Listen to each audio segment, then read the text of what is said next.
नमस्कार साथियों, स्वागत है आपका कॉन्सेप्ट नर्सिंग क्लासेस में। आज की क्लास में nursing officer CHO staff nurse special practice test number 12 solve करेंगे। क्वेश्चन नंबर 1, किसी मरीज का रेस्पिरेटरी स्टेटस एक्सेस करने के लिए सबसे अधिक विश्वसनीय संकेत क्या है? Observe the chest rising and falling, listen and feel the air movement, observe the color of skin and mucous membrane, determine the presence of femoral pulse। Correct answer होगा इसका option B, listen and feel the air movement. वायु की गति को सुनना और महसूस करना यह सबसे विश्वसनीय संकेत होता है जिससे किसी मरीज के रेस्पिरेटरी स्टेटस का आकलन कर सकते हैं। शेष यहाँ पर जो और भी ऑप्शंस दिए गए हैं, जैसे कि ऑप्शन ए है observe the chest rising and falling. तो मतलब क्या है कि चेस्ट को देखना, वो राइज हो रही है, फॉल हो रही है, तो इससे कभी कभी भ्रम भी हो सकता है।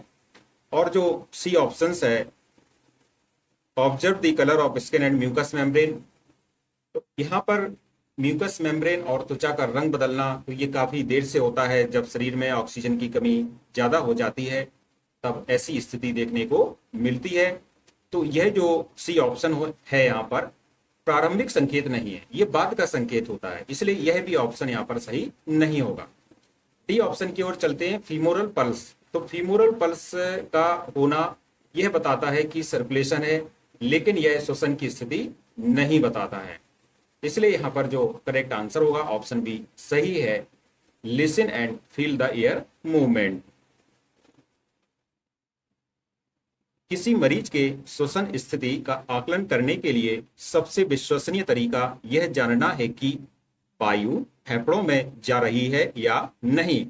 इसके लिए नाक और मुंह के पास कान लगाकर और हाथ रखकर वायु की आवाज और गति को महसूस करना सबसे प्रभावी और सटीक तरीका है। नेक्स्ट क्वेश्चन, निम्न में से किस नर्व के कंप्रेशन के कारण कार्पल टनल सिंड्रोम हो सकता है? Radial nerve, ulnar nerve, axillary nerve and median nerve. Correct answer is option D, median nerve. Carpal tunnel syndrome तब होता है जब मीडियन नर्व रिस्ट के कार्पल टनल सक्रिय मार्ग में संकुचित या दब जाती है।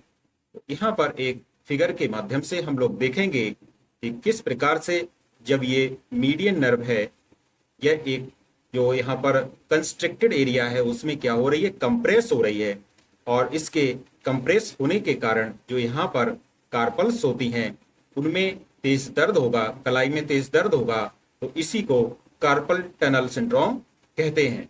इसलिए इसका जो करेक्ट आंसर है ऑप्शन डी सही है, मीडियन नर्व के कंप्रेस होने से कार्पल टनल सिंड्रोम होता है।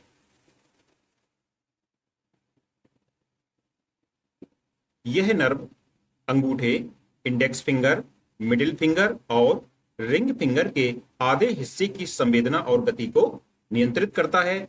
जब किसी व्यक्ति में कार्पल टनल सिंड्रोम देखने को मिलेगा तो उसके जो लक्षण होते हैं क्या क्या होते हैं?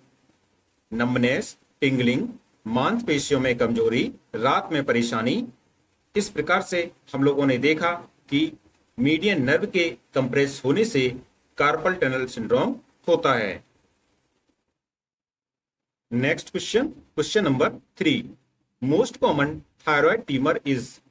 सबसे सामान्य थायराइड ट्यूमर कौन सा है? Follicular carcinoma, papillary carcinoma, medullary carcinoma, उपरोक्त में से कोई नहीं। करेक्ट आंसर होगा इसका ऑप्शन बी, पेपिलरी कार्सिनोमा। यह थायराइड ग्रंथि का सबसे कॉमन कैंसर होता है, जो कि अधिकतर जो थायराइड कैंसर है उनमें सबसे अधिक देखने को मिलता है। मीन्स आप समझ सकते हैं कि जो भी थायराइड कैंसर होता है उनमें 70 से 80% संभावना होती है इस पेपिलरी कार्सिनोमा की। अब इसमें होता क्या है कि यह जो पेपिलरी कार्सिनोमा होता है, अधिकतर जो यंग एज वाले युवा हैं, महिला हैं जिनकी उम्र कम है, उनमें यह ज्यादा देखने को मिलता है और धीरे धीरे यह बढ़ता है एकदम अचानक से नहीं बढ़ता है, और लसिका ग्रंथियों मीन्स लिम्फ नोड्स में यह फैल सकता है, लेकिन जो इसके दूर के अंग होते हैं उनमें ये कम फैलता है। तो ये कुछ ऐसी लक्षण हैं जो कि पेपिलरी कार्सिनोमा में देखने को मिलती हैं। इसके अतिरिक्त यहाँ पर जो और ऑप्शंस दिए थे, जैसे कि फॉलिकुलर कार्सिनोमा, तो दूसरा सबसे सामान्य प्रकार का कार्सिनोमा है। उसके बाद मेडुलरी कार्सिनोमा, यह बहुत रेयर होता है और कम ही देखने को मिलता है। तो इस प्रकार से इसका जो करेक्ट आंसर है ऑप्शन डी सही हो जाएगा, पेपिलरी कार्सिनोमा। नेक्स्ट क्वेश्चन की ओर चलेंगे। Next question, which psychophysiological measure can supplement traditional psychometric assessment of emotion perception? कौन सा मनोदैहिक माप पारंपरिक मनोमितीय मूल्यांकन के साथ मिलकर भावनाओं की पहचान में सहायता कर सकता है? Blood pressure monitoring, reflexes testing, galvanic skin responses, GSR, body mass index. Correct answer is option C, galvanic skin response. Galvanic skin response या इलेक्ट्रोडर्मल एक्टिविटी एक ऐसा माप है जो त्वचा की इलेक्ट्रिकल कंडक्टिविटी को मेजर करता है, जो पसीना आने के साथ बदलती है। जब कोई व्यक्ति किसी इमोशनल स्टिमुलस के संपर्क में आता है तो उसकी त्वचा की प्रतिक्रिया स्वेट ग्लैंड एक्टिविटी बढ़ जाती है। यह बदलाव जीएसआर के माध्यम से मापा जा सकता है, जो कि तनाव, चिंता, डर, उत्तेजना जैसी भावनाओं का ऑब्जेक्टिव इंडिकेटर है। नेक्स्ट क्वेश्चन, आर्थ्रोसेंटेसिस करने का उद्देश्य क्या है? Bone mass, synovial fluid analysis, blood flow abnormalities, muscle contraction.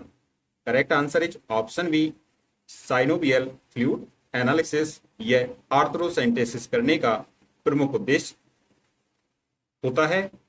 आर्थ्रोसेंटेसिस एक ऐसी क्रिया है जिसमें जो ज्वाइंट्स होते हैं उनके अंदर इंजेक्शन द्वारा फ्लूइड को बाहर निकाला जाता है, जिससे कि जोड़ों में सूजन और दर्द कम किया जा सके और या इन्फेक्शन की पहचान की जा सके। यहाँ पर एक फिगर दिया गया है, हम लोग देख सकते हैं किस प्रकार से एक इंजेक्शन द्वारा इस ज्वाइंट में साइनोवियल फ्लूइड यहाँ पर निकाला जा रहा है। तो इस क्रिया को कहा जाता है arthrocentesis. Next question, the symptom of elephantiasis chronic obstructive lesions is seen after how many years from the onset of first acute attack?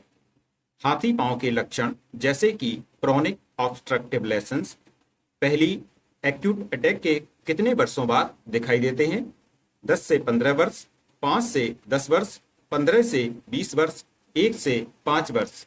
Correct answer होगा ऑप्शन ए, 10 से 15 वर्ष।